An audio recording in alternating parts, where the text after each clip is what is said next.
Hey everybody, welcome to another episode of Purple Insider. Matthew Coller here, and just got off the plane back from Detroit, where, if you recall, the Minnesota Vikings had a little bit of a tough time last night. So we have a lot to discuss here on the show. Manny Hill will join pretty shortly, and Manny has a new assignment on the show, which is to actually pick the entire playoffs, because this season, every single Monday, Manny has picked the Viking schedule. And well, we are plumb out of games from the regular season, and we have just this one coming up, and who knows how many after that. But I want Manny to pick how he thinks the entire playoff bracket is going to play out. So we'll do that in about a half an hour. But wanted to talk about the main subject of the show here, which is what the playoffs mean for Sam Darnold, and also look back just a bit here to start on what happened against the Detroit Lions now that we've had a little bit more light shined on the game. I go and cover the game in Detroit at Ford Field, go to the locker room, get the takeaway from the head coach, from the quarterback, do all that. And then the next morning, I take a look at what all the data says about the game. That's kind of my process. And then I go review all the film. So it's a 3-day type of process of really trying to fully understand what happened in a game. And then I think I've got it after about Tuesday, everything that went down, what happened, why it happened, and maybe things that I missed live or didn't realize, and so forth. And the biggest thing to discuss from the Vikings-Lions matchup, which is a little harder to figure out in real time, unless it's super obvious, which is how much pressure a quarterback is actually facing. Because sometimes if it's on a key down, you can go, oh man, the offensive line in this game, or they face so much pressure, but actually it wasn't that bad. And then there are other times where you don't realize exactly how bad it was because of other things that went on in the game. And that was really the case for the Vikings against the Lions, that I don't think we fully realized the amount that Sam Darnold was getting pressured by the Detroit Lions, because that was not so much their reputation recently, without Aiden Hutchinson, without Elaine McNeil, that they were shorthanded on that defensive line, but they did not play like a football team that was shorthanded, not even close, against the Vikings. Levi Onwuzurike, the newest potential Viking killer. I guess maybe after that game, we have to put him in that club, or at least nominate him for that club, because he put up 9 pressures in that game, which if you get 5, it's a really good game. If you get 7, it's an awesome game. If you get 9, I mean, we see the best pass rushers in the league only get 9 a couple of times a year. The Myles Garretts, the Jonathan Grenards, doesn't happen that much. And that's what Levi Onwuzurike did to the Vikings. And Blake Brandel gave up 8 pressures over the left guard position, which is, again, a super high number. If you give up 8 from a guard position, that might be one of the worst performances by any guard in the NFL for the entire 2024 season. And that was where a lot of this happened. And I think that Sam Darnold was a little bit off to start the game, and he did have a couple of high throws, and he did have a couple of misses. Maybe upon reflection, Brian Branch hits his arm on the ball that goes over Justin Jefferson in the end zone. But Sam Darnold was pressured on about 50% of his dropbacks in a game that was close. It wasn't like they were only having to pass and the Lions just kept blitzing and blitzing and blitzing. I mean, the game was close throughout, and still they end up giving up pressures on about 50% of his snaps, which is way above the normal average for Sam Darnold, who's about more like 35% of a pressure rate, and he ends up around 50. The crazy part of this to me is that last week against Green Bay, the offensive line did such a good job last week against the Green Bay Packers. And this week it was a completely different story, which I think you could figure that some of it is matchup and just the fact that Onwuzurike was a really difficult matchup for Brandel and the interior offensive line. But also, I think the Detroit Lions threw things at the Vikings O-line and at Sam Darnold that forced them to change up their protections. And in that environment, very, very difficult to do, to change the protections and get on point in order to handle the different pressures that they sent. Andrew Kramer, the Star Tribune, had a stat that they sent zero pressure, which means basically sending everyone except for the guys covering the wide receivers, that they sent that something like 14 times in the game, which you never would have expected in a game like that. So that was very surprising. I think that they caught the Vikings a little bit off guard, and they had a shockingly good matchup on their side over the guard position. And that was a huge difference maker for Sam Darnold. The other thing is, too, that Sam Darnold has been this year the third best quarterback in the NFL when under pressure in terms of quarterback rating. So his actual performance when he's been pressured, we've seen him scramble out, we've seen him make some plays. But the problem with a stat like that is that any given week is always different under pressure. What options do you have? What type of pressure is it? Where's it coming from? How are you reacting? All those different things. And this game, Sam Darnold was the worst he's been under pressure in a really long time in the NFL. He went 4 for 18 when he was under pressure. And these are PFF stats, of course, but he went 4 for 18 under pressure, a crazy bad number to not be able to get rid of the football and find players underneath or behind the blitzes or anything like that. Didn't take too many sacks, but also didn't have too many completions. A couple of the red zone failures were the Lions getting pressure on him. A couple of the third down failures, same thing.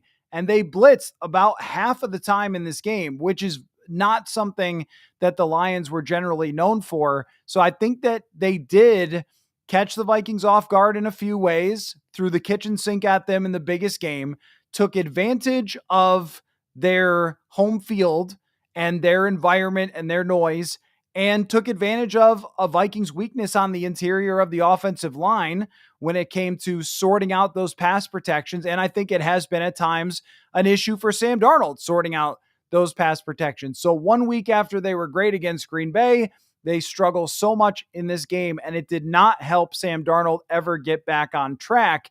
And this is where, in real time, what you would like the play caller to do is to start running the ball more often. They were running effectively in this game. You would like Kevin O'Connell to have some shorter answers. There were a few times where they still went down the field, even though Sam Darnold was clearly struggling with some down the field passes. And when he was throwing anywhere past 10 yards in that game, they went 2 for 12 when he was throwing past 10 yards. So down the field was just not happening in this game.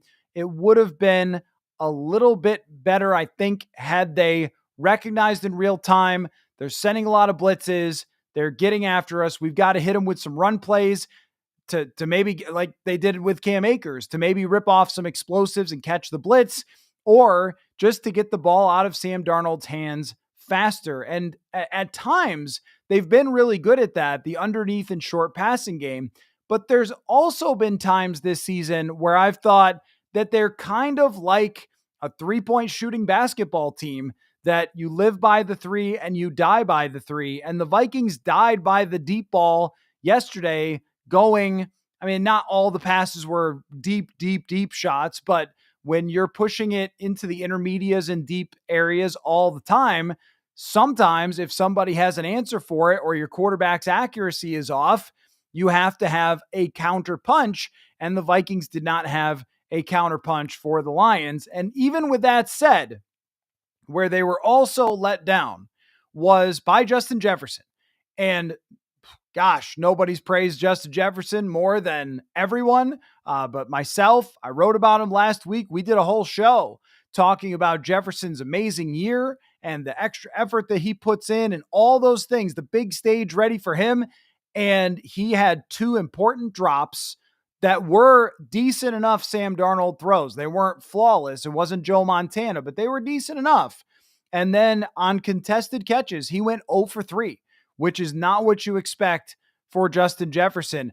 And a lot of things in this game, as we try to project it forward and think about what it means for the playoffs, a lot of things in this game were the worst that they've done either all year or ever under Kevin O'Connell. Some of these things on the offensive side, but also there are things that are hard to see them making all these mistakes again based on what we've seen from this team for the entire season.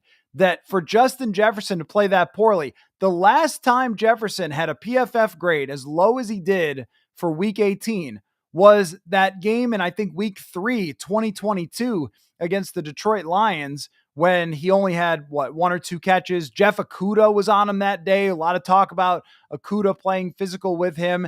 That was the last time that Jefferson had a grade that low. The other thing is too, Jefferson had one drop since week 7 and had 2 in this game. Just stuff that you don't expect and really makes you think that everybody was a little overwhelmed and a little wound up and trying maybe a little too hard to prove themselves, and they came away from Detroit with a loss. But we have to look at the bigger picture with this. And I know that everyone decided that the season was over yesterday because I guess that's just what you do when the team loses. And it certainly got harder, the path for the Vikings. It definitely got harder. And that's really not their fault for going 14-3 and then having a system that works this way. And we'll talk about those playoff scenarios in a bit. But when it comes to how this team can match up in the playoffs, where they can go, I don't think that game against Detroit is all that representative of who the Vikings are. It's probably not quite as good as it was in the first half at Green Bay, and it's definitely not as bad as it was in the second half against the Lions. The truth is somewhere in the middle when it comes to this Minnesota Vikings team.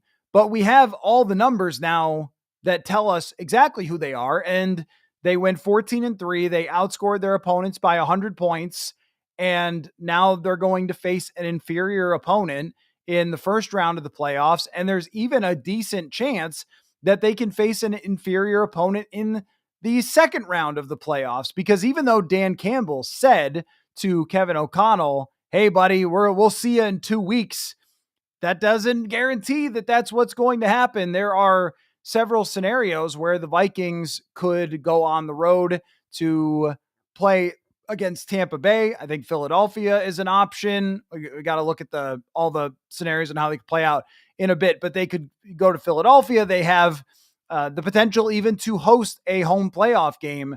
If Washington and Green Bay win, then suddenly the Vikings would be at US Bank Stadium.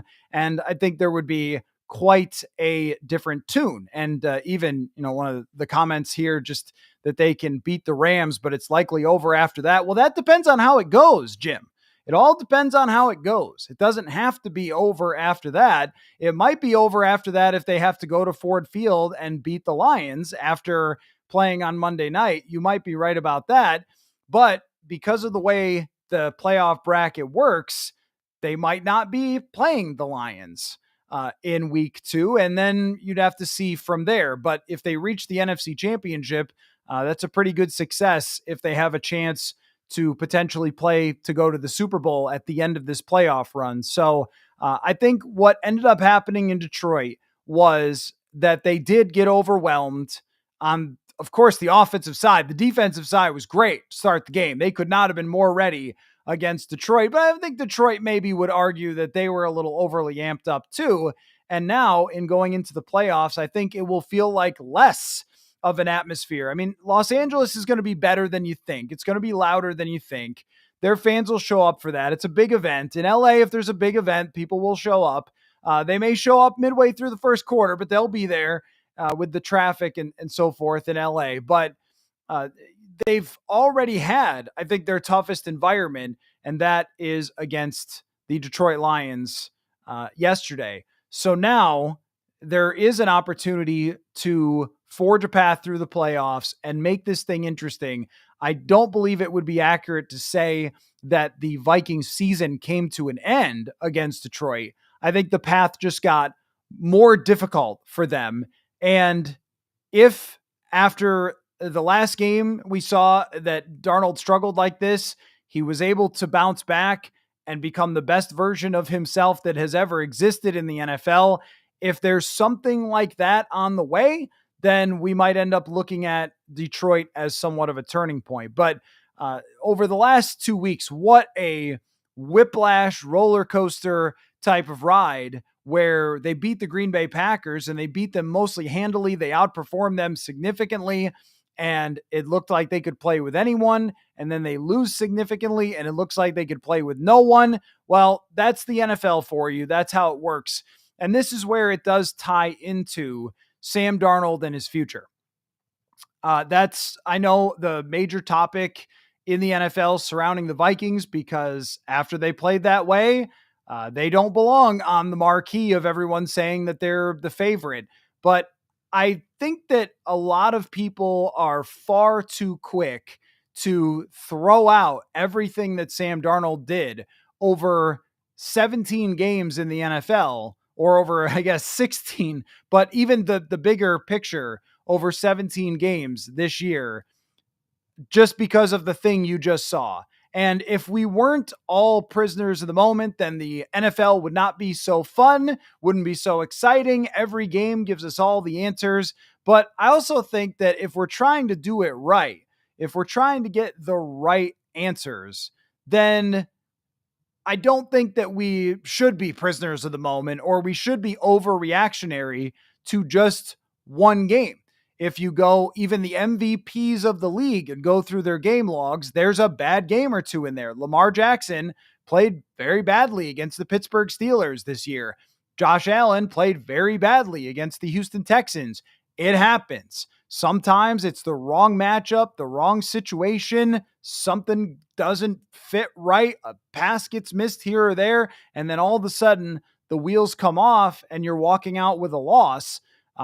But because those guys had one bad game does not mean that suddenly you want nothing to do with them. The overall picture on Sam Darnold for this season is that he finishes as a top 10 quarterback, and his rating for PFF was no doubt dropped after yesterday, but he is eighth. And I'll read you the 7 guys that graded higher than Sam Darnold this year: Lamar Jackson, Joe Burrow, Josh Allen, Justin Herbert, Jaden Daniels. Running is a big part of that for sure. Baker Mayfield and Patrick Mahomes. Those are the only quarterbacks in the NFL that graded higher. Now, I think that PFF system doesn't give Jared Goff enough credit. It doesn't really give quarterbacks as much credit for throwing to open wide receivers as I think it should. So I would put Jared Goff ahead of Sam Darnold, but still, that settles him within the top 10 quarterbacks in the NFL. And I think even if we just use our common sense and go through the rest of the quarterbacks, he was better than Geno Smith this year, better than Brock Purdy, better than Kyler Murray, better than CJ Stroud, Aaron Rodgers, Jordan Love, Russell Wilson, Bo Nix, Jalen Hurts, Matt Stafford, better than all these quarterbacks. Tua, Kirk, Bryce Young moved up to 20th. Good for him. Better than Caleb Williams, better than Will Levis. Certainly, I think that they have somewhere in the range of the 10 best quarterbacks in the league, and Darnold was one of them. He displayed great leadership through this 14-3 season. He displayed tremendous arm talent, athleticism, command of the offense, all of those things, and put them in a position to go into the playoffs with the second best record, which 98% of seasons in the NFL, the best record in a conference would be 14 wins, but it just so happens that this year, that's not it. To me, that is way too much evidence mounted up there that you don't want to throw that person to the side of the road. With Darnold, he ends up with 35 touchdowns. And what's the traditional quarterback rating? Again, dropped after last night. Oh yeah, sixth. The sixth best quarterback rating in the league. Darnold is 102.5. I mean, that is right in the same range as the guys like Justin Herbert, Joe Burrow, some of the best in the league. After a performance like that over the larger sample size, it's really, really difficult to just look at that and say, hey, go away. Sorry, we don't want you. 14 wins and that type of play because they had one bad game on the road in a situation where he was pressured 50% of the time. That's not how I would do it. I don't think that that's how NFL teams should do it, as being that reactionary. Now, with that said, the playoffs do matter to evaluations. If Sam Darnold has the highest end performance that he could ever have and he reaches the Super Bowl, you may very well may be looking at a multi-year contract, which I have felt would be unlikely overall. I've always thought that the franchise tag made the most sense, and then you can continue to develop McCarthy, kind of play the middle, hedge a little bit, and not lock yourself into anything long term. Then when you sign free agents, like whoever the two best guards are in the NFL, when you sign free agents, that you can push their contracts down into the future and then give yourself another year to figure out a bigger sample size on Darnold. And if he's another top 5 to 7 quarterback again, well, then you consider a long-term deal. And if he's not, then you go with JJ McCarthy. And of course, I see with the McCarthy no matter what, and that's cute, and that's it's a thought. You're certainly allowed to think that, but I don't think it makes a whole lot of logical sense to say after a 14-win season that if Sam Darnold then went on to win 2 or 3 more playoff games, that you would say, "Hey kid, you've never played in the NFL before. You've never played a real game. You played one preseason game and had one training camp. Yeah, go follow that up. Go do that with this veteran team who's all in Super Bowl or bust mode at that point, right? Because next year, after you win 14 games, you're expected to be back in that conversation at this time of year next year. And to do that to JJ McCarthy, I think would be very unfair. I also am not sure that it's the best thing for his development. It's so funny how we all will sit here and say, hey, this is a kid who's going to need a couple of years. He's going to need a lot of time to develop. And then as soon as the other quarterback loses a game, it's like, no, get in the kid. Always and forever, right? The most popular person is the backup quarterback or the one who's not playing. That is for sure. But I don't think we need to like fight too much about what happens if he goes deep in the playoffs. That's the scenario that I was talking about, is if he goes deep in the playoffs, it's a pretty easy choice to bring him back, either franchise tag or a short-term deal, which would really be the best for them, that has a small cap hit in the first year. And then in the future, that cap hit goes up, but it's maybe got some flexibility. That's a way to do it. That's how I think they would if they got to the NFC Championship, so they could have as much cap space as possible and try to work it out that way. But then with JJ McCarthy, you could still develop him over the next 2 years and see what happens. And, maybe it's like a Jordan Love and Aaron Rodgers situation where McCarthy develops for 3 years.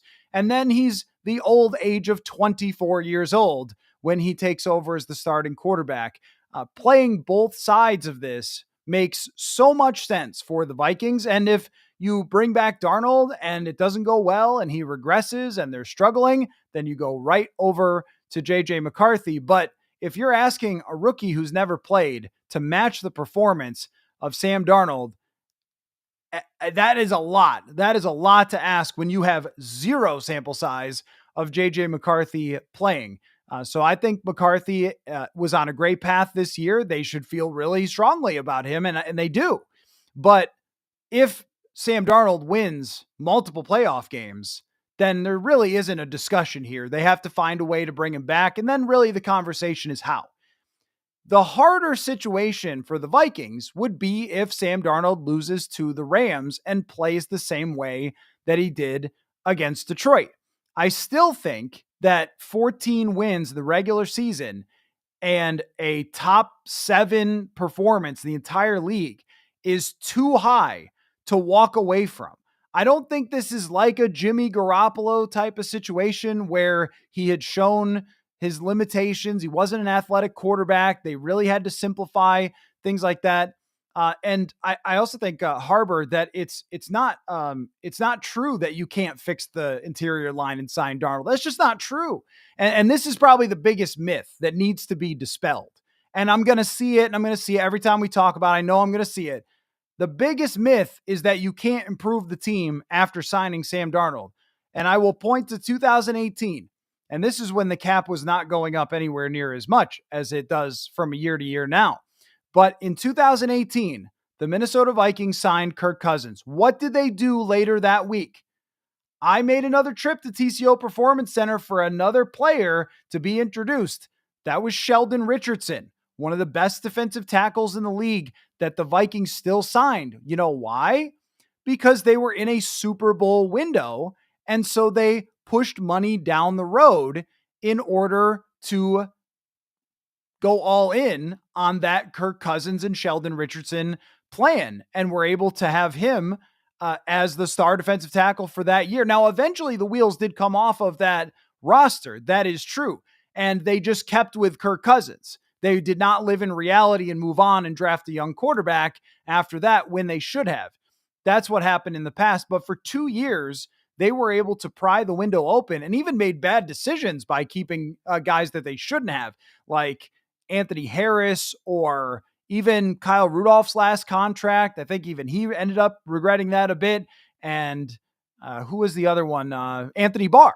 Anthony Barr was the other one. So you absolutely can sign free agents. And the better example is probably just this year with $70 million in dead cap. So that's a myth that needs to be thrown out. They could go sign the biggest guard in the league in the offseason. How about Kevin Zeitler? Are we familiar with him? The guard from the Detroit Lions that they signed this year while having Jared Goff as on an expensive contract and not a whole lot of cap space to work with there after signing him and other players in the offseason. They may have had a decent amount. I don't know their whole cap situation in and out, but they were still able to sign him. But if the Vikings are to lose against the Los Angeles Rams, the decision does get harder as far as how to handle this thing. Because on one side, you might be saying, well, yeah, obviously there's just some shortcomings that you're not going to be able to overcome with the roster, that you need to spend crazy dollars and you can't bring Darnold back. But I also think you've set the bar so high that they have to be able to repeat this. They have to be able to repeat this. So anyway, I think that that's where it gets a little more complicated. If it was to look like it did against Detroit, against the Rams, then the decision becomes more complex, I think. Whoa, hold on. Computer's freaking out a little bit here. What is happening? Why did I freeze? Why did I freeze? Am I frozen, guys? Is Manny here? Can you hear me, Manny? Am I frozen, or am I just looking frozen to myself? You are absolutely frozen. Dang. But you can hear me. I can hear you just fine. Oh, hold on a second. What the heck is going on here? You're still frozen. Okay, let's try something else. Okay, Manny. Well, how about this? Well, my head's frozen. I'll fix this. You tell me what you think of what I just said about the implications of this first round playoff game on Sam Darnold's future. Well, I think a lot of this, and you're right. I mean, I think, what happened last night and with how badly things went last night, it does kind of put everybody in this mode of like, okay, now maybe this is not quite as easy of a decision about bringing Sam Darnold back. And it does bring a little bit of pause, but I think, a lot of that can change if Sam Darnold's able to put together a really good performance on Monday night against the Rams and the Vikings are able to advance. Obviously, if they're able to get to the NFC Championship game or something like that and just go on a deep playoff run, then there you are. You're back. back in the flesh. I'm back. I'm here. Yeah. But yeah, I mean, obviously, I think what happens over these playoffs with Sam Darnold, it seems like it's going to have an impact on what they decide to do with him going forward. I mean, if they go into LA, if they go into SoFi Stadium next week and Sam plays the way he did last night, I have a really hard time believing that they're going to try and bring him back. And I don't know if that's even like the fair or best way to approach the situation. But if you're looking at, a big game that they had last night, a huge opportunity to get the number one seed, you get a great performance from your quarterback, it's very likely that you win that game and you're not even worried about having to play next week. Um, but you get that kind of performance on that kind of a stage, and it does kind of make you wonder, like, is this like a situation where we want to give him a 3-year contract to kind of keep him around, or do we maybe just want to completely pivot and go to JJ McCarthy? Now, again, like I said, if he throws for 380 yards and 4 touchdowns on Monday night, then I think mostly what we saw against Detroit last night will be not completely forgotten, but I think people's minds will be a little bit at ease. And the thing of it is what's going to be fascinating to watch is we have seen Sam Darnold this season bounce back from poor performances. The type of things that we saw last night have not been something that has like lingered over 2 or 3 games to where you're like, dude, what's wrong with Sam? What's going on? He's been able to bounce back from that, and I think he deserves a lot of credit for that. So what happens on Monday night is going to be, I mean, everybody's going to be paying attention to that. Obviously, people are going to want the Vikings to win in advance, but how Sam Darnold performs is going to be a big part of that determining his future. I mean, he might perform well and they might lose a game. They might lose the game in a shootout, and people might still feel pretty good about, possibly bringing him back for next season. All right. Let me switch you back to the other side. Okay. I did not feel comfortable with you on my left. I need you on the Oh, it's right. got to be this way. Yeah, It's got to be this way. Totally. Yeah, this is how the show works. So I think that what you said is correct, that there's no way you can ignore what happens in this game, because if you're, let's say, making a plot of data points of Sam Darnold's career, and you're trying to decide how big the bubbles are for how much they matter, right? A win over the Tennessee Titans, who are going to draft number 1 in the league, that's probably a very tiny speck. It matters, but it doesn't matter as much as playing the Detroit Lions on the road and missing a bunch of throws, and also maybe struggling to set protections. I don't know that because I don't know what the calls are. I just know that that's been a thing throughout the season from time to time that we could see from the Rams. They could say, let's go all in on sending some of these blitzes. But it's a crazy stat. You try to hunt down answers for stuff and trends and what went wrong and right. Sam Darnold before last night had the highest rating, just QB rating in the NFL on blitzes. And then last night struggled against the blitzes and really struggled when they didn't blitz and got 4-man pressure, where that was happening a lot through the interior of the offensive line, which remains a question mark. Last week, the interior played great. Reisner was really good in that game. Bradbury was fine against the Packers, which usually doesn't happen. And then Brandel was fine too. And we talked a lot about it. Whoa, this pass protection, all of a sudden, it's so much better than it used to be. That lasted exactly 1 week. And like sometimes that's just how it ends up going, is from week to week. It depends on the game plan and so forth about just, how the other team was able to attack you. And the Lions did an amazing job at it. Darnold also caused some of his own pressure by hanging on to the football and having his timing and decision-making were off, and just everything was wrong in that football game. But how big of a bubble do you want to make it for our data points? Because it can't be the whole chart. I noticed for a lot of people, it's just the whole chart. It's over. Decision made. They're going to McCarthy. Why? What? after winning this many games. Like I feel like every time I say it, do I not say it with enough oomph to realize how crazy it is to win 14 games, how rare it is, how few times it's ever happened, how many seasons in the NFL that would have won you your conference. It just happens that there was another team that also was a behemoth this year, just like the Vikings were. And I really feel like we need to make the Rams game the right sized bubble, not the whole chart. Again, like people were trying to do last night, but it does get weighed more than your regular games, your win against Chicago.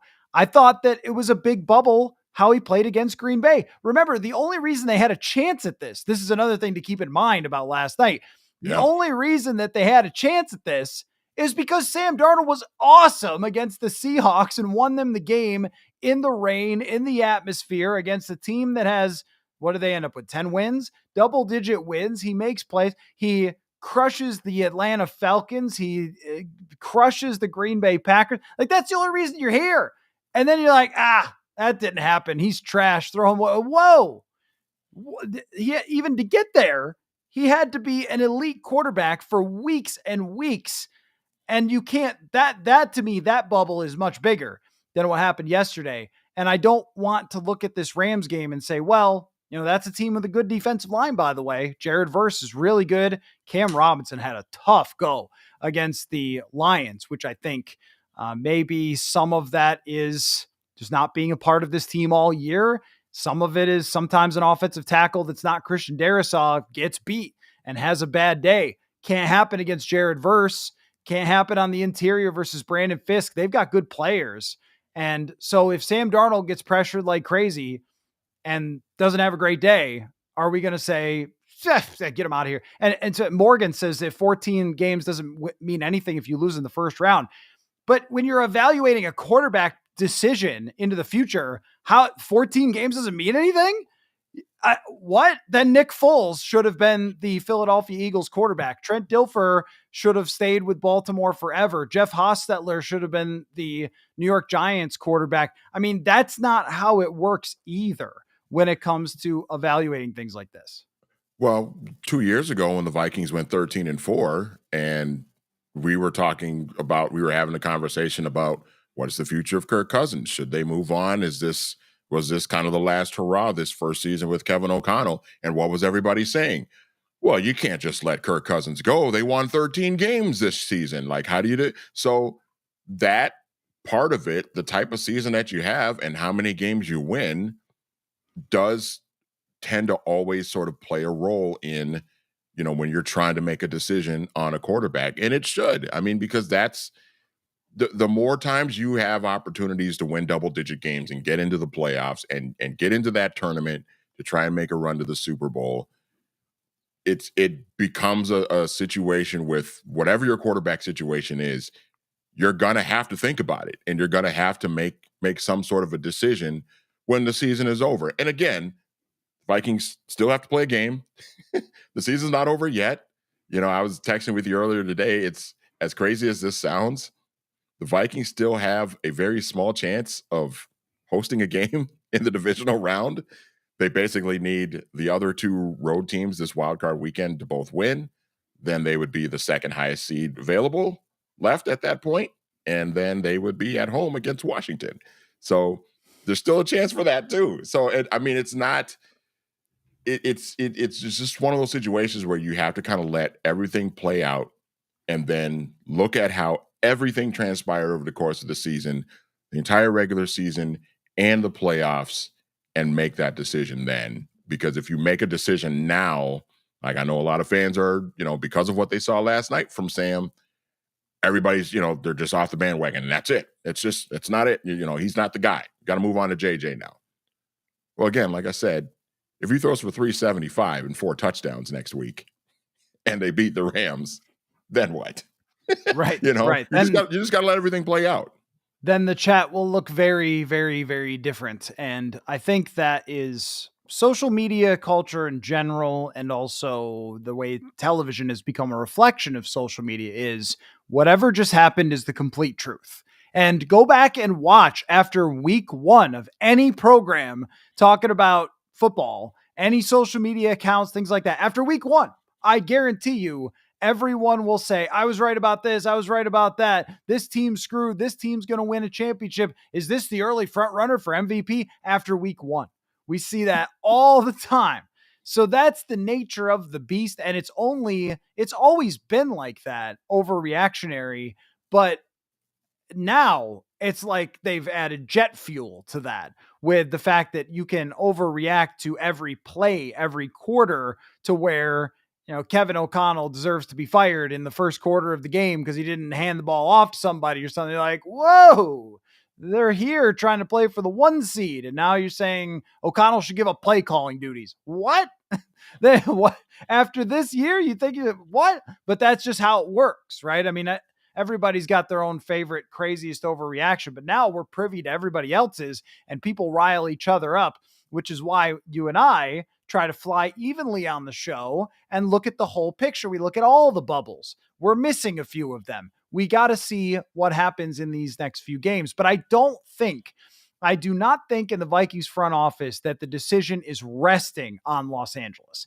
I don't think they're saying, all right, let's go to the stadium today, SoFi Stadium, and let Sam make the decision for us of whether he's coming back next year. I think that already in the front office, they have planned out different paths to present to ownership, and they have their arguments for each one, and they're going to decide together which way they're going to go. This is how the competitive rebuild happened. It's how we got here. It's how they moved on from Kirk Cousins.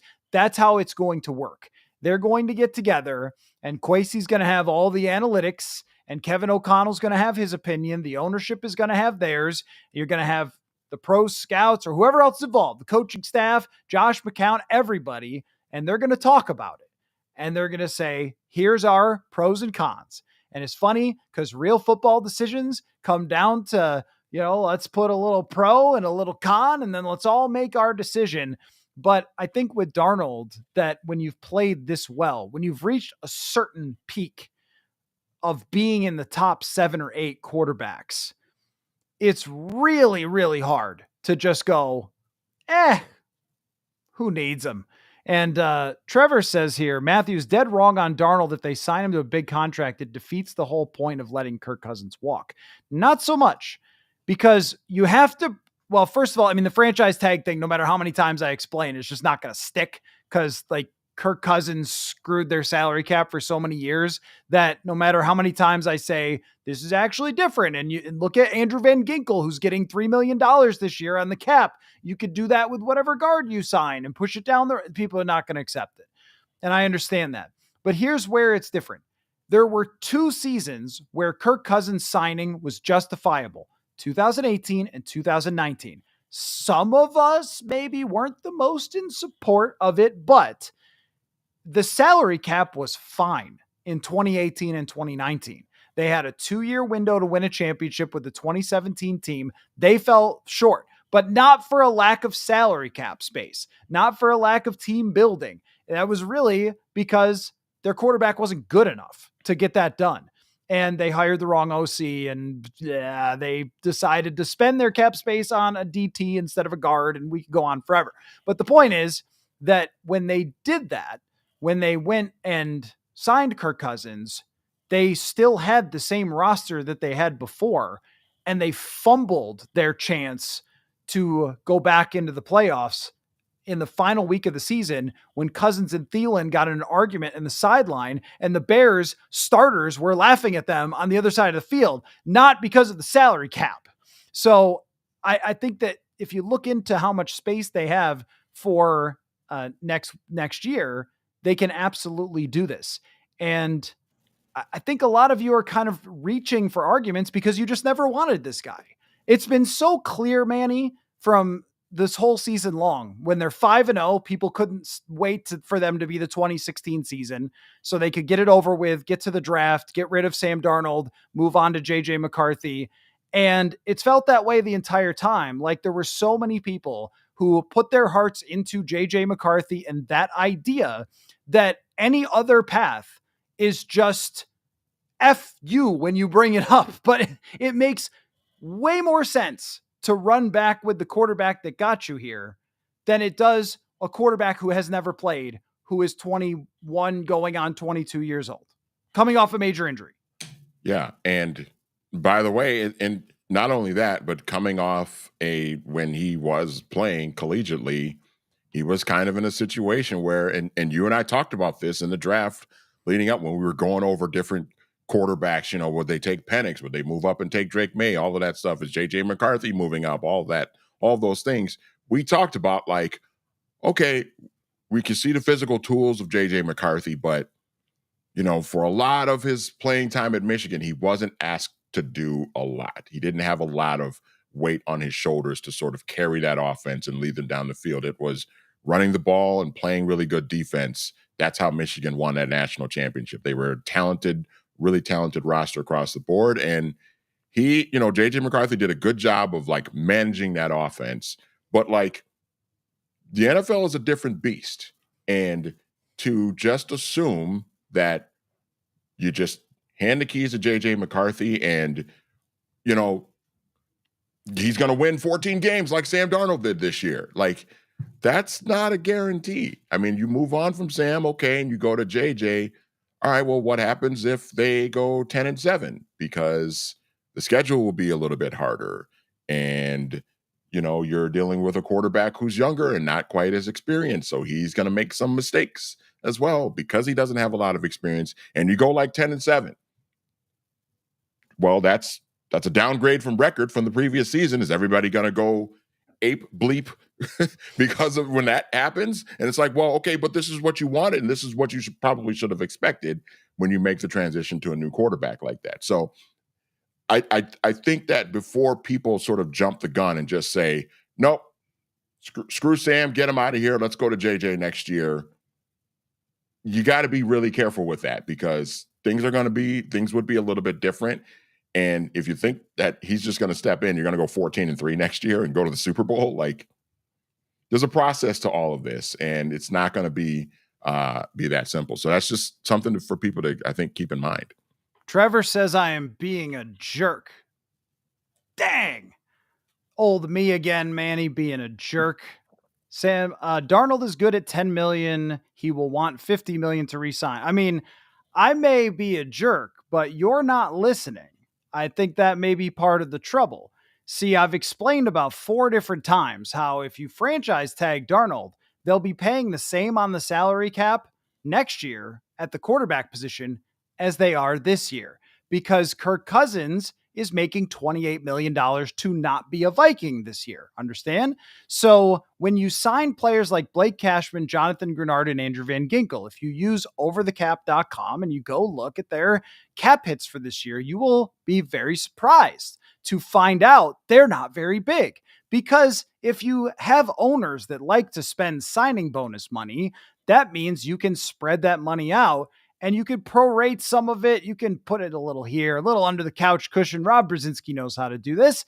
And you could create smaller cap hits in a short window of time to spread out when your window to win is, despite this 1 year of having a higher contract. I have suggested the franchise tag for Darnold. I have not said pay him $50 million a year for the next 5 years. So again, I'm not sure if I'm being a jerk, but I may be not getting my point across clearly that the salary cap stuff is just not as much of a problem as a lot of people are making it out to sound in a short window of time. Now, if you are going to have Sam Darnold for your 5-year quarterback, then absolutely you need to make sure that he's one of the 5 best quarterbacks in the league. And then it will be a bigger challenge to sign players, but not for 2025. Not for 2025. And then you spread out your decision. You push your decision down the road. You develop McCarthy over a full offseason, not 3/4 of one and an injury, over 3 preseason games. And then he gets to be the backup quarterback. If Darnold gets hurt, then you have probably the best backup quarterback in the industry for 2025. And then if Darnold wins 13 games again, then you start having that conversation about giving him the bigger extension because that's who he is. And then, even to go farther down the road, they are in the playoffs, Manny. but yet this is what I'm doing tonight, right? Yeah. Explaining how the whole salary cap works in a very jerky fashion, I'm told. So the even if we get past 2025 and the Vikings then extend Sam Darnold and trade JJ McCarthy because they've decided he's an elite quarterback and they can win the Super Bowl with him, just like Jalen Hurts, Jordan Love, Jared Goff, Matthew Stafford. These are all playoff quarterbacks whose teams paid their quarterback, oddly enough. Then they will make the first year of that a lower salary cap hit, like Baker Mayfield, who is being paid $6.9 million on the cap this year. So this will not become a trouble for them until 2027. Okay, I'm not that worried about that today. Am I reading this right? I'm on over the cap right now. So you got Kirk's 28 and a half million dead money. Am I reading this correctly that Danielle Hunter's 14.9 million dead money as well? Yep. Marcus Davenport 6.8. Those teams draft better. The Los Angeles Rams gave away all their draft picks. Try again. Sorry, go on. Oh, yeah. I mean, I'm just I don't going know. through, We're just doing the same Lewis Cine. Everybody's complaining about Lewis Cine. You'll get 5.4. It's just the dead cap money. same arguments So- over and over again, and I've reached a point of boredom. So we should really talk about the playoffs and how they're going to play out, because now I'm just tired of it. 43 million for Sam is not going to hurt anybody next year, folks. Okay, the Vikings are paying like $60 million in dead money this year, and they went 14-3. I mean, they'll be okay. They'll be okay giving Sam the franchise tag next year. No one wants him. No one wants him. This is what's really happening here, Manny. They just don't. It doesn't matter what the facts are. It doesn't matter. They want him to fail against the Rams, and they want him to be gone. They want this season over, and they want JJ McCarthy playing, and they want to get to free agency, and they want to get to the draft so they can have a lot of fun with exciting signings and draft picks and get the heck rid of Sam Darnold. Am I reading the room wrong here? Because man, this is what it feels like. This is what it feels like. It's wild. What other quarterbacks in Vikings history have won 14 games in a season and had 102 quarterback rating? I don't know too many. But he did lose yesterday and played badly. There's no doubt about that. I don't know, man. I don't know. Wow. I was gonna try to not lose my patience today, but I have lost my patience today. I just want people to say what they really mean, because since I put so much effort into learning how all this stuff works and how the Vikings front office decision works and how their salary cap works and how they've done things in the past and all that stuff, what I'm trying to do is lay out how this decision is going to be made and then how they could work around it. But what keeps being thrown back at me is the same argument over and over again. No, they can't sign anybody if they don't move on from Darnold. And then they're going to have this terrible roster somehow, even though they have most of the same roster and the same players. And they get Darisaw back from injury and Mekhi Blackman back from injury and all those things. They don't have that many people who were leaving. They just don't have that many players who are leaving in free agency. I think Bynum probably stays. Maybe Byron Murphy goes. That's about it. You're running back the majority of this roster for next year, even with Sam Darnold, if you sign him to the franchise tag, which if you look into that as well, it's just not that much. It's probably about the same price as Kirk Cousins got paid this year for the Atlanta Falcons. So what is frustrating to me is no matter how many times I lay this out on the show, it does not seem to matter to anyone. They just continue to say the same point over and over, which is also funny because I'm the one that beat the drum for the last 6 years or whatever, that it actually is a better thing to have the rookie contract and that they were going in the right direction, all those things, right? I was beating that drum. Draft McCarthy, just pick a quarterback, all that sort of stuff. And I still believe that's a good thing for them to have McCarthy on the rookie contract. We're only talking about next year and what the plan should be for them, not your 100-year plan for a million years down the road, which even then I laid out how that would still work. And all I keep getting is, yeah, but they can't sign a guard next year. They can. Okay, they can. But the thing of it is to your point, like these types of conversations require nuance. Like, you know, we talk about how important it is to, you get a young quarterback on a rookie scale contract, and we talk about the benefits that come with that.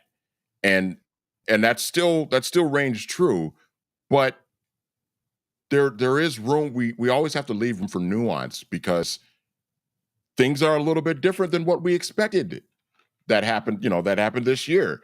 We didn't expect Sam Darnold to play this well this year, but the reality is he did. And they went 14-3, and he played fantastic for a majority of the season.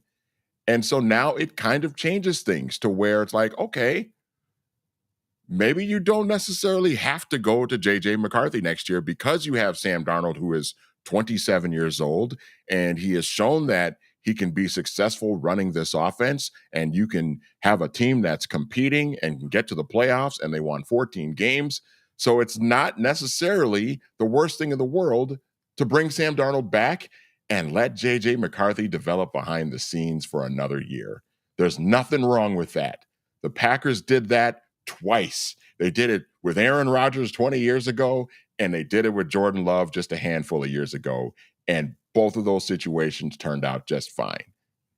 So it's okay. You can do that. And then you will still have an opportunity where, you bring Sam back next year, and if he sucks, you can move on from him, and then you can go to JJ McCarthy and see what happens. And you're still on a rookie scale contract. You still got time. It's okay. I always love when this comes up. Susan, thank you for watching. Two quarterbacks is no quarterback. So when the Packers had Favre and Rodgers, they had none. I don't think that that's what that means. What John Madden was saying is back in the day, they used to take quarterbacks out and they would bench guys all the time. I mean, ask Tommy Kramer. He and Wade Wilson were going back and forth. Ask Rich Gannon. He's still mad about Sean Salisbury going into the games. That's in Madden's era, right? In the 90s, they used to sub quarterbacks. And so what Madden is referring to in that quote is if you're benching Rich Gannon for Sean Salisbury, it probably means you just don't really have an answer at quarterback. It doesn't mean you shouldn't have two great quarterbacks on your roster ever, like the Packers have done numerous times. My annoyance here is that I think that what I'm trying to do, as I always do, as I've done so many times with so many different subjects, just lay it out there for you. Here's the facts of the matter. Here's why they would do this. Here's how they would do this. And then these kind of myth things come up, like they couldn't possibly do anything in free agency if they bring him back. And then I explain why that is, and then I'm being a jerk. I guess that's what we do in society, though. When somebody has the information, then you just say you're a liar and a jerk, and then your opinion is right, and so forth. But I know that's how it's done on the internet, so I get it. But like, those are the facts. In the front office of the Minnesota Vikings, here's what they're doing. They're making their cases, and they're planning out, here's how we're going to do it. If Darnold comes back, if Darnold wins the Super Bowl, okay, well, that means he'll have been unbelievable, and you're probably giving him a Joe Flacco type of situation where Flacco was in a contract year when he won the Super Bowl in 2012. And all right, build the statue out front of Sam Darnold because he won the Super Bowl. If it's less than that and he plays at a certain level, then there's still a possibility of signing him to a multi-year contract because you'll just have been convinced over a very big sample of big games that he can overcome things and he can be your guy and everything. If there's a middle type of performance, let's just say that he beats the Rams and plays pretty well, but not perfect. And then they go to Detroit again and it's okay, but it's not great. It's not good enough. They can't hang, and they get beat on the interior line, and they get beat in the secondary, and they lose. I think they would probably still say, we got to bring Darnold back, take another swing at it, improve the roster on a 1-year franchise tag. Most franchise tags are non-exclusive. I saw that come up. That's just how most work anyway. So that would mean they could do the thing where if a team makes some crazy offer, they could give you 2 firsts, but maybe you would consider that, but you're trying to run it back, right? The next year, take another shot at the Super Bowl. So that's what the franchise tag would do. And then there's another scenario where Darnold plays absolutely horrendously against the Rams, and it looks like it did against the Lions. And you go, you know what? Great year, but I'm just not sure that this is enough. And then maybe, I still think this is a small chance. They say, we're that confident in McCarthy that we're going to go to him and we're going to sign every free agent we can, and we're going to take a shot at that. That still remains a small percentage chance to me because the kid hasn't played any football, and he didn't play that much football in college. And then you're going to ask him to try to carry a franchise back into the playoffs. That still seems far-fetched. This is what I'm trying to lay out. And all I keep getting is they can't sign guards in free agency. So that's where I'm having a tough time with the entire conversation.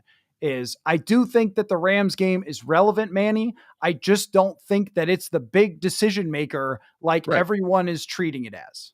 Yeah, like I said, I think it's going to play a role in the decision, but ultimately they're going to look at the entire body of work of 2024 from Sam Darnold, and they're going to weigh the good versus the bad. They're going to say, well, look, he played really well, threw 35 touchdowns in the regular season, threw for over 4,200 yards, and won 14 games. And the last game of the regular season, they were on the doorstep of the number 1 seed in the conference. And all right, so we take that. Okay, we got into the playoffs. How do we look in the playoffs? All right, he looked pretty good, not great against the Rams. We were able to win that playoff game against the Rams. Go to Detroit. Again, played okay, not great. Let's look at the total body of work. Well, you know what? If we bring Sam back, we're still going to have a lot of cap space. We can bring in bring in a guard. Got a first round pick. Use a first round pick maybe on a corner. Maybe that guy develops into something. Then you're going into 2025. You know, the young players that you have on the roster already are going to be a year older and a year better, a year more developed. You know, Dallas Turner's going to be a year older, a year more developed. Might be able to get some more contributions from him. Like this stuff, none of this stuff has to be absolute. You don't have to say Darnold sucks. He's gone. Get him out of here. Let's go to JJ. Because again, I'm going to keep saying this. You go to JJ McCarthy next year and you go 11-6 or 10-7, and that's still good. That's fine for a first year young starting quarterback.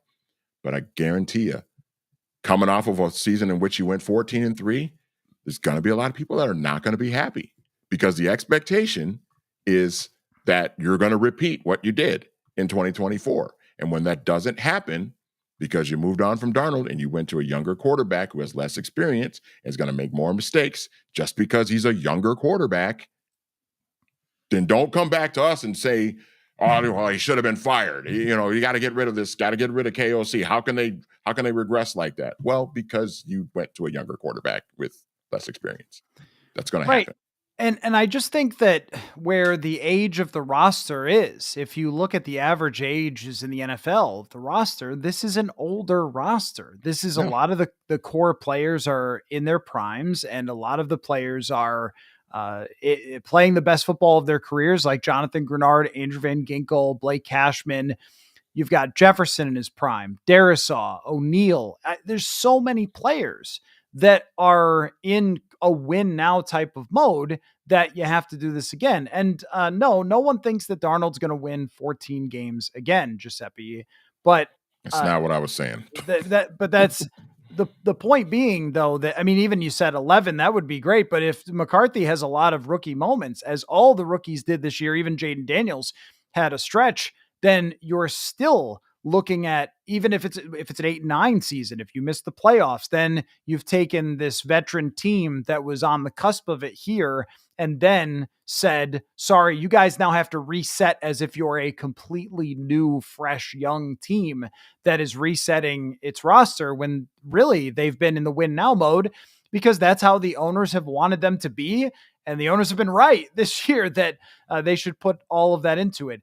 And I will also say that a pretty big part of my frustration talking about this subject is not just that it always comes down to that one argument, which really to me reads as more just people want the other quarterback because Yep. people always want the other quarterback, but also the Vikings are in the playoffs next week. And at the beginning of this season, we picked the schedule. We did it every week, every Monday. Manny picked the entire schedule. It used to take forever. Then it got less and less and less. And that we, week after week, marveled at this team, amazed at them overachieving the way that they did. Really fun conversations. How good can they really be? Is it really real? Are they going to win 13 games? They blasted through that tough part of the schedule, this whole journey and everything else that they've been on. And then to have people so much more interested in talking about the off season, to me, I just I've not dealt with it very well, to tell you the truth, because I've put in a lot of work going out there every day since July to cover this team, only to realize that I could have just sat in my basement and talked about the offseason with a draft simulator open and done better on YouTube. And so there's a little part of me that kind of can't believe that everyone just wants to throw this in the garbage after I felt like they did really up until probably the Falcons game, and then you felt some people start to get on board and some energy, and then this game. But you get the disappointment against Detroit, and then here we are again, back to the conversation that I think could be saved for February after we have all of the information. Which leads me to, Manny, the playoffs. Can you believe it? They're in it, and they're playing the They're in the Rams. playoffs? What? Really? Yeah. They're playing a playoff game next week? You would not think so. Could have fooled me. You would absolutely not think so. So anyway, well, I think I'm trying to find a good on the internet playoff bracket.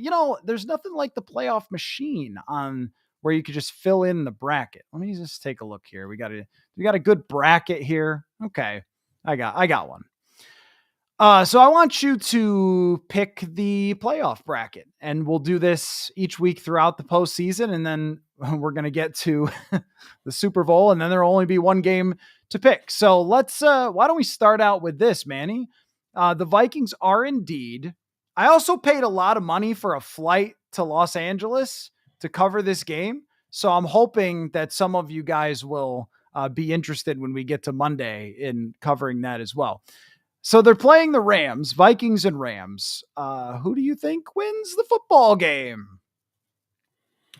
I think the Vikings are going to win. I think they're going to bounce back and they're going to win. This is a little bit of a different situation from the last time they played the Rams, and it's kind of funny that the Vikings are, for the second time this season, are playing the Lions and the Rams essentially in back-to-back games. First time around didn't go so well because they lost both times. But I think they're going to bounce back. This is a different situation than what they faced the first time, where they had to, playing the Lions at home, losing that game, and then having to turn around on a really short week to play the Rams on a Thursday night. This is a little bit different. Actually going to have an extra day because this game is on Monday night, which I think is going to help them a little bit. And I think they're going to come ready to go. I think KOC is going to have them ready to go, and I think they're going to win the game. I'll take them. We have gotten to the meme levels in the comments with don't care about the playoffs when I don't think they're true contenders. Then I guess you should just play video games and simulate the season each week. I don't know, man. I personally spent my whole life watching football, excited about the playoffs, so I'm not changing that now. Man, I'll tell you, it has been, it's so funny, Manny, because it has been a tougher crowd this year than it was when they were bad. It's been way harder than when they were bad this year. It's like Randy Quaid's character in Major League Two, man. I know you said that to me earlier, and I still don't. No one watched Major League Two. What did I know. Randy Quaid's character do in Major So League Two? I didn't see he, it. if people have seen Major League Two, it's not a great movie. But it's basically Randy Quaid's character, the Cleveland, now Guardians, of course, at that time they were still known as the Cleveland Indians. And he's like the fan that is just like sort of, he's like the fickle fan. He's like, Oh at the start of yes, the year, okay. he's like really excited, and then like they lose a couple of games, and then he's like, oh, the season's over, trade everybody. This is terrible. And then like they're playing game 7 of the ALCS against the White Sox, and Pedro Serrano hits the home run for them to go ahead in the bottom of the 8th. And everybody's all excited, and Randy Quaid's character just goes, I think his name's Johnny, and he just goes, well, they're just gonna blow it in the top of the 9th anyway. And then everybody just like starts hitting them with like their programs and stuff. And it's just like, dude, come on, man. Like, let's have some fun. Let's be excited. This team's good. Like, it doesn't have to be pie in the sky, all optimism, be complete homers, but this team's pretty good. They've been pretty good. Let's have some fun with this, and let's see. This is a winnable game on Monday night. Let's go. Let's have some Okay, fun. so I actually have seen Major League Two. It must have been one of those. Remember, this goes way back when Fox first became a network. They didn't have enough programming, so they just played Honey, I Shrunk the Kids, Major League Two, the worst movies like all Saturday long. And some of us did not grow up with cable, so I would end up watching movies like that. So I've definitely seen that, and that is a good description of how a lot of folks have acted. But I would be really curious to see how the world reacts if the Vikings win this game in Los Angeles, because realistically, they should. Andrew mentions that they're favored. They should be. They won 14 games. Yep. And Los Angeles is a good team, and I think they match up well against the Vikings, but I don't think they're as good as the Vikings from top to bottom. And they have been a solid team the second half of the year. They've gotten away with a couple of these wins. Like, how about Kyler Murray throwing it directly into the face of his tight end at the goal line to not beat the Rams, things like that. So I do think that the Vikings can win this game. So that would mean they move on. And Washington plays against the Tampa Bay Buccaneers. How do you think that game plays out? I'm gonna go Tampa. I Okay. like the way that they're playing, and Baker's playing with confidence. Baker's had a great year. He's been fantastic this year. And they're gonna be at home, and I think Washington's been a nice story. Jaden Daniels emerging, but I think this moment, playoff moment, might be a little bit too big for the young quarterback. Baker's got some playoff experience. Won a playoff game last year for the Bucks. He's won 2 playoff games now, Baker Mayfield, which is twice as many as another certain quarterback that played with the Vikings for 6 years. Did I say that out loud? Yes, I did. Anyway, yes, I think the Bucks will win. Man Juice, thank you for the super chat. Says, are you worried about the emotional toll entering the playoffs? You mean for me or the team? Seems to happen a lot to the Vikings. No, not really. No. I mean, it's the NFL. No one's going to have it all that easy except for Kansas City that think that they don't have to play in 37 days or something like that. They have to play games. But for the most part, you always have that. You always have going into the playoffs, tough games that have implications and stuff like that at the end of a season. I don't know of any team that usually doesn't have that. I mean, there's maybe one team per year that doesn't have some sort of tough journey that they've been on. Really, it's the thing that you might worry about a bit is just with Sam Darnold, and he's done an amazing job this year of avoiding getting ahead of himself and thinking too much about what it all means. That would be the thing you might worry a little about is his first playoff game. It's in Los Angeles. That's his general area of where he's from. There's going to be a lot of pressure and intensity and everything else on him. Is the ball going to start coming out high? And I know, I think it was Alyssa in the comments wanted to talk about the thing with his hand. I don't know what to say about the thing with his hand. We don't have any information about what happened. Clearly in the Chicago game, something happened to the finger, but it didn't hurt him at all when it came to the game against Green Bay. So I don't know. It also didn't hurt him at all when he threw a ball that should have been a touchdown to Jefferson. He dropped it. So there were some throws in that game that were made and plays weren't made. This is a new one. I don't get this too often. Hey Coller, you sound like a Pollyanna homer, just like Paul Allen. Shout out to Paul Allen, who I know and see all the time around the Vikings. One of the great play-by-play broadcasters in the league. I know Darnold PA is as well. not coming back next year.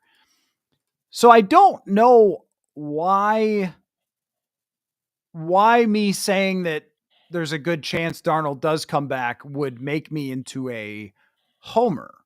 I don't understand the connection. That's the one thing I'm like, what's the, I don't know. What is that? Like, I'm a Darnold homer.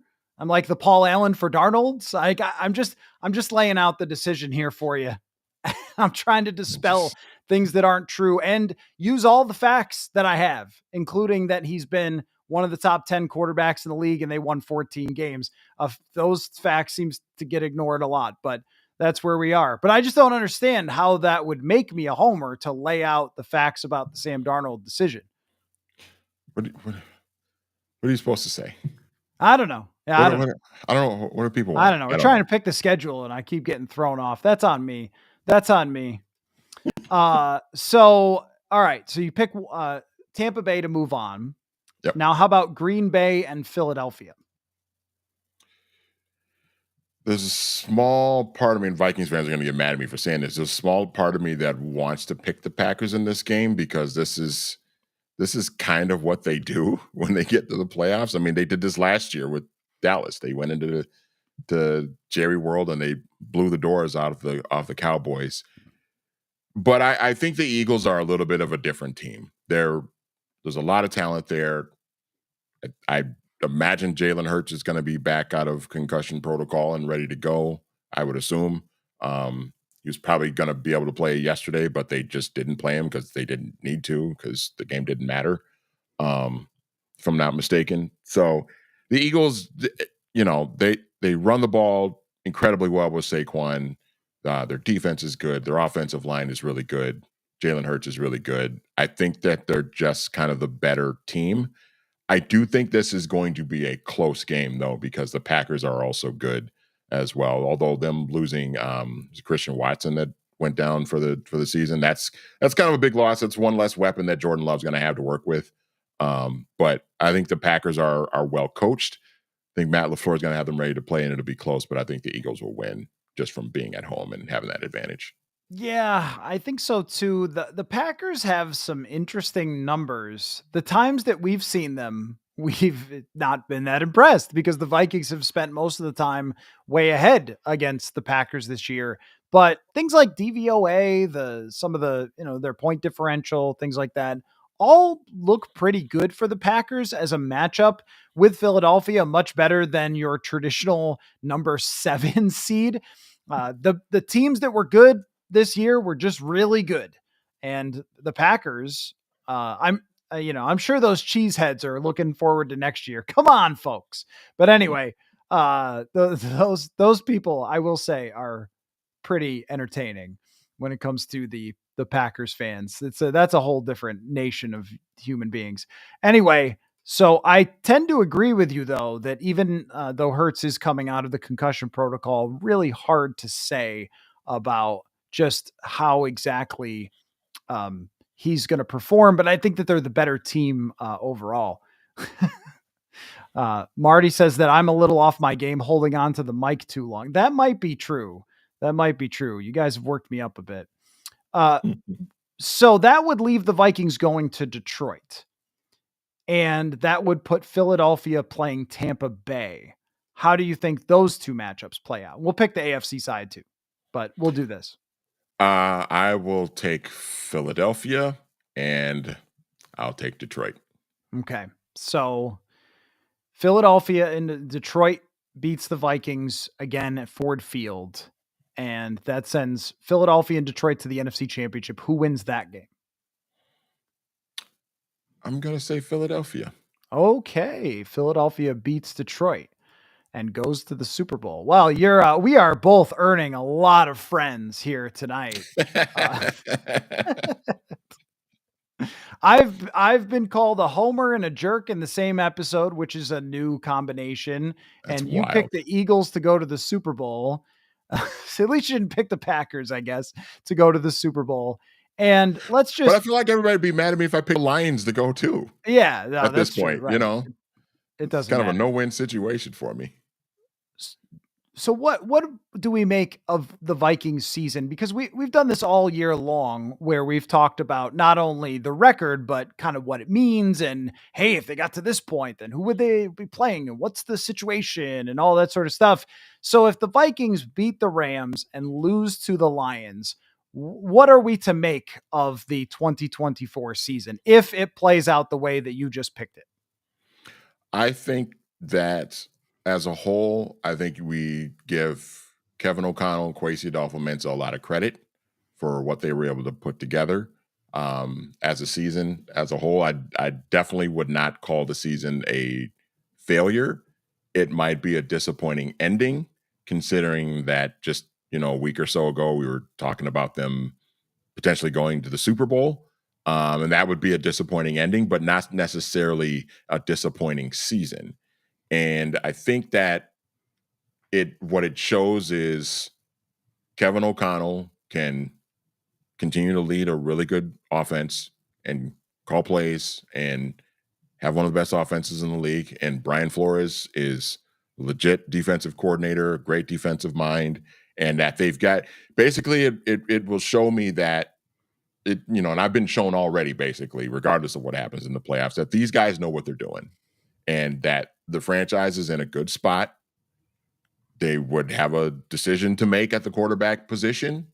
But I trust that they're going to make the right decision, whatever it may end up being. And I think that this franchise is in a good place.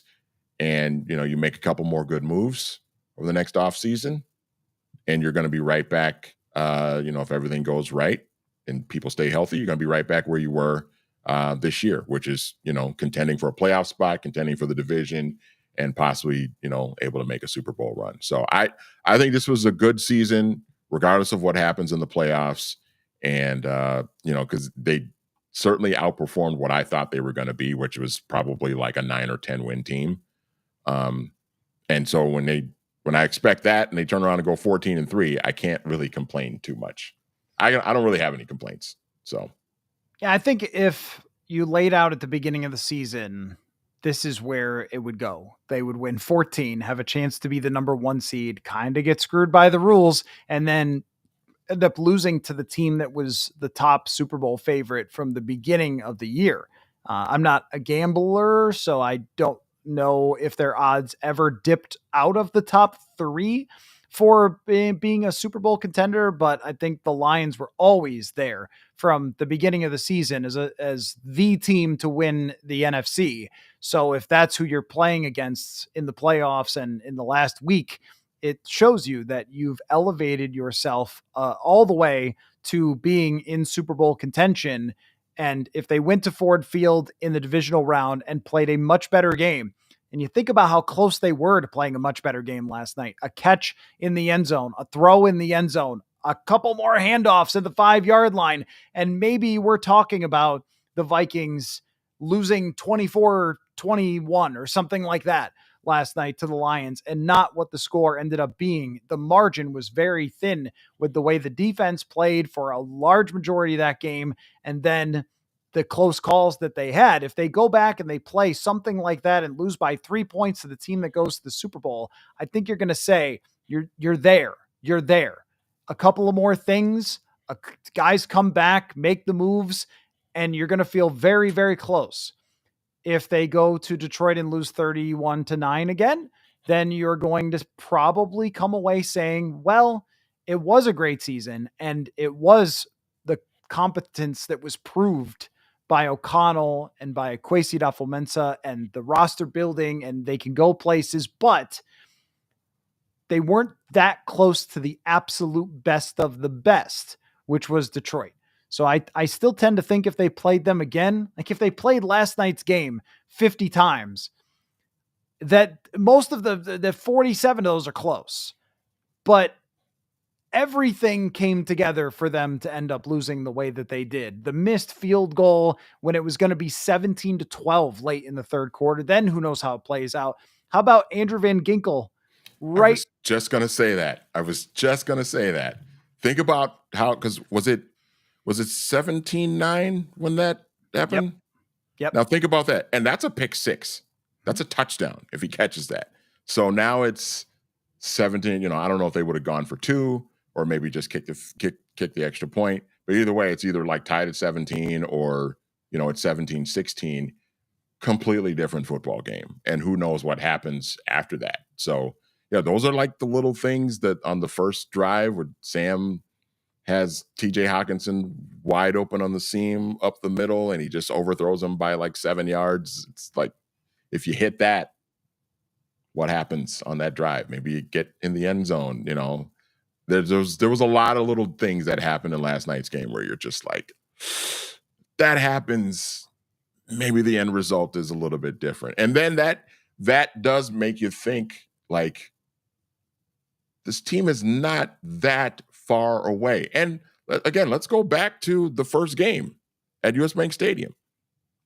Again, same situation. Couple plays here, couple plays there. Maybe they win that game as well. So I think they're in a good spot. I think they're going to be fine. And if forward. that's how it plays out, if it's a close game and they end up losing in the divisional round, then we could say that they played toe to toe with the best of the best, came up a little bit short, but that they built a true contending team. If it goes the other way, then I guess they know where the bar is for next year. Matt asks, came in late to the discussion. Have we discussed teams asking to interview Flores yet? Have not talked about that. It's only the Jets, I think, who have included him on the list. And I don't think there's a very high chance of him being hired by the New York Jets as their head coach, but it is why would he want to be? That's another thing. It is one more interview. Yeah, I know, right? The ownership, the crazed ownership in Miami versus the crazed ownership in New York. So, I mean, I don't think that's a great job to take. They are as down bad as you can be in the NFL. I also, when I look at that list, there's a lot of names on it. The Jets are interviewing just about everybody in the NFL, but it is one more interview than he got last year. And that's significant. I guess until we hear that he's some sort of finalist or something like that, then I don't think there's a big chance of him becoming the next head coach of the Jets, but it became a little more possible today. Let's go to the AFC side of the bracket. Let's go rapid fire if you can, Manny. I know this is a struggle for you, so because you want to break down every single game. We'll do that on Thursday a little closer when we look at the schedule, but just rapid fire it.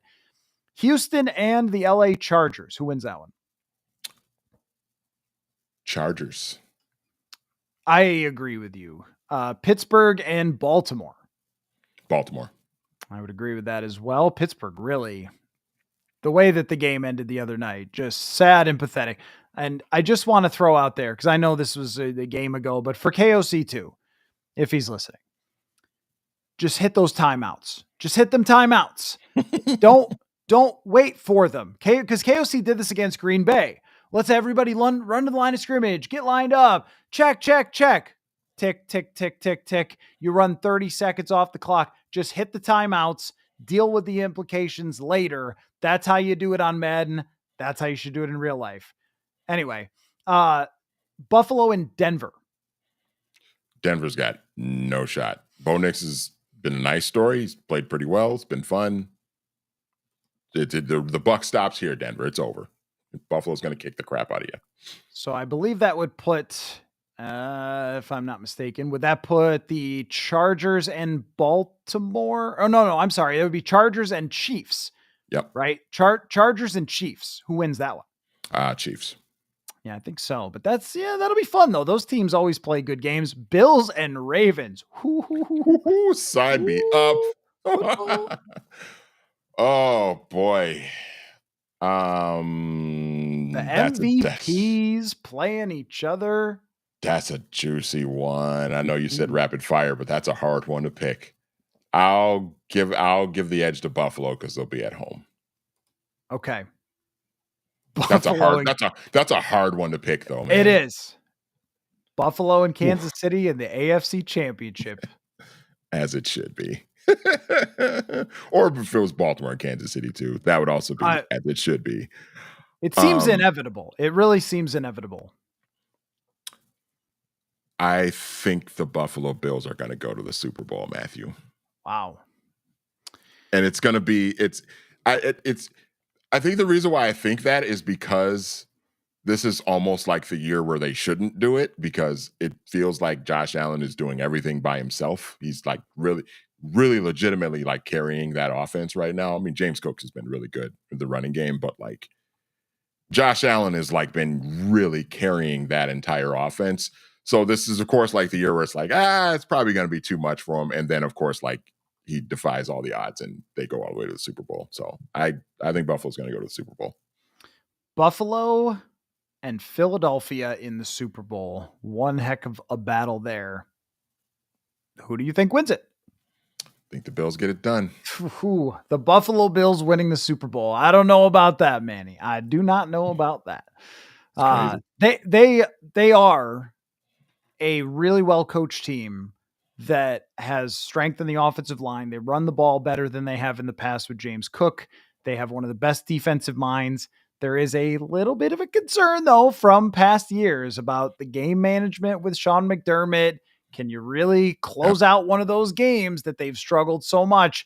And will some of their weaknesses on defense that we saw against Detroit, especially, will those kind of show up throughout the playoffs if they have to play someone like Baltimore? But if they're doing it at home, but then they got to go to Kansas City. They did beat Kansas City earlier this year. This is a great side of the Woo. bracket with those teams. Cannot blame you. There's isn't really a bad pick between Baltimore, Kansas City, and Buffalo, but the Bills did beat KC earlier this year.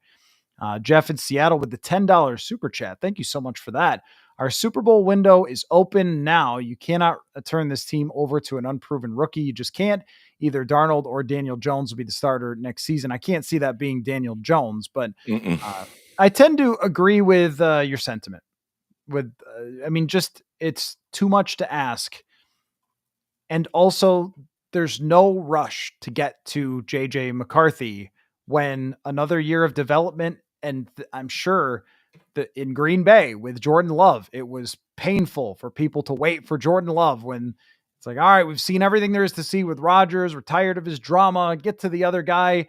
But developing and developing, he got to a point where he was ready to be their franchise quarterback, and he's been good for 2 years. So that's not a problem if someone is given a chance to develop over numerous years. And so I get the impatience, and it was very exciting when they drafted McCarthy. And I'm sure everyone, when they would listen to our shows and are talking about his development and so forth, that they got pretty pumped about where he could go. And I think you still should be. It's just that what's the right decision for next year right now? And I guess I am curious to see if it's impacted by the Rams game and how this ends up playing out over the next couple of weeks. So for the rest of the week, though, that's it. You got a couple of rants. You got me called names in my own chat. Call the homer. These things happen. But that's probably about as much as I want to talk about the Sam Darnold decision for the week. So I got it out today, and the rest of the week will be, I think, a little more calm as we preview a game against the Los Angeles Rams in the playoffs for a chance to advance. I've known you for 8.5 years, and the last thing I would ever call you is a homer. Well, the thing about it is, Manny, is when the team wins 14 games, I am going to side with them quite often. In fact, even when it comes to this decision, if they decided after this playoffs to move on to McCarthy, then what I would probably say is I would have stayed with Darnold, I think, but I also know how good Kevin O'Connell is at what he does. And he's got a lot of information on both of these quarterbacks to make that decision. A lot of information more than I have, even from seeing every training camp practice and stuff. But he meets with them and sees them every single day, and he knows what they know as far as the offense and what they could do. So, whatever decision he makes is probably going to be one that I'm going to say, all right, well, I get it because you're the quarterback guy, so you know what you're doing here.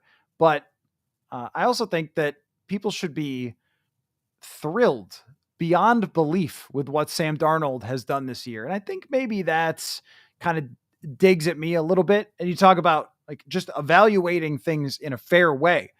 When a guy has 102 quarterback rating, 35 touchdowns, they win 14 games. He comes through in the clutch time and time again throughout this season. He leads them super well. He handled the McCarthy situation with such great class throughout the offseason.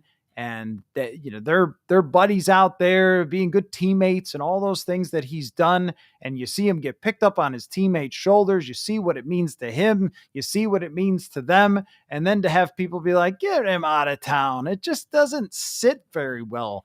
And I think that there's always the obsession with the next guy, the unproven guy. It's why people like the draft. But I also want to give a lot of credit to the guy who actually went out and won all those football games to put your team here, because not a lot of people believe that he could do this. So I think a major part of it is I feel like he's not getting the credit he deserves for what Right. he's done when we talk about just selling him down the river. But they gotta beat the Rams, Manny. I do look at it this way. They gotta beat the Rams. If they don't, then KOC has 2 great seasons with no playoff wins. Then Darnold has a great regular season that didn't ultimately end up get you anywhere in the postseason. That's just not enough for this team if they can't beat Los Angeles. Yeah, no, I'm 100% with you, and I think this is why they play these games, and we got to let this thing play out and see how things go, see how things look, see how things feel when the dust is settled and everything's done. I'm using a lot of cliches now, but Are you saying go 1-0 this week, Manny? One day at a time? go 1-0 in the LA Rams week. 1-0 in the super wild card weekend week. Okay, I am laughing at Slow Town Trev giving a $5 super chat to say the first seed has a 53% chance makes to the Super Bowl. Fifth seed 3.3%. Go Lions. One pride. So you paid $5 to support the Lions on the channel? I mean, look, I'm so impressed with the Lions. This is not an anti-Lions, man. Nobody, I should be doing my Jared Goff victory dance over and over again, because the quarterback rankers out there who spend all year long trying to rank the little quarterbacks, they never give him any credit. And for since 2018 and since that game in Los Angeles, every time his name comes up, I'm like, this guy's an elite quarterback. He's great. You don't want to face him. He's really good. And so, yay, the way the Lions built the team is also the way I've supported for years, which is going to the bottom, totally rebuilding. So, hey, no one's more impressed with the Lions than me. However, as a stat person, I will say those percentages I don't think are representative of a 5 seed that won 14 games. I'm just saying. It's a little bit different of a year than usual. So anyway, that $5 buys more Diet Dr. Pepper. Yeah, this one's for you, Detroit. Hey, also, I love Detroit. Had a great time there. The stadium was really, really nice. It seemed like the fans were very accommodating to Vikings fans, not so much like some other NFL cities in Philadelphia all the time. So I have a ton of respect for the way that the Detroit Lions have built their team. And honestly, I'm hoping to go back because it was a lot of fun there, great atmosphere, and I think it would be a great game if they played again. I don't think they're going to kick off out of bounds again, Manny. Yeesh. that game, there was so many just like, what? Kick out of bounds. I will say one sort of off-season thing, and I don't even know what it would be because it's not like firing Matt Daniels or anything like that. I'm not trying to suggest that, but I do think there's going to have to be some sort of conversation about special teams because special teams has been kind of low key, a little bit of an issue this year Yep. with just like punt returning and field goal kicking and kickers kicking the ball out of bounds and kickers getting hurt and maybe not telling people that they're hurt. I don't It's know, just speculating maybe, but special teams has been a zoo this year. So, anyway, well, thank you, almost all of you, for a fun conversation tonight.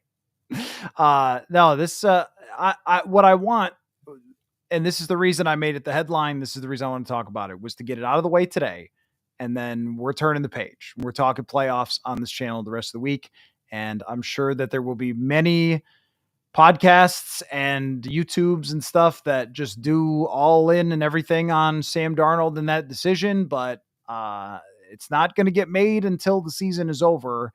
So the team is in the playoffs with a chance to try to chase the Super Bowl. That's going to be my main focus for the rest of the week. So, and no, Randall, I did not say fire Matt Daniels. I did not say fire Matt Daniels. You literally said, I'm not saying fire Matt. Well, no, I think what Randall's saying is that you should be saying fire Matt Daniels. I don't know. The special teams has been better in the past. Just this year, I would just call it shaky. So anyway, thanks so much everybody for watching and listening. Big week, tons of guests going to be popping into the show Thursday night. You and I will be back, Manny, and we'll see everybody then. So take care. Football.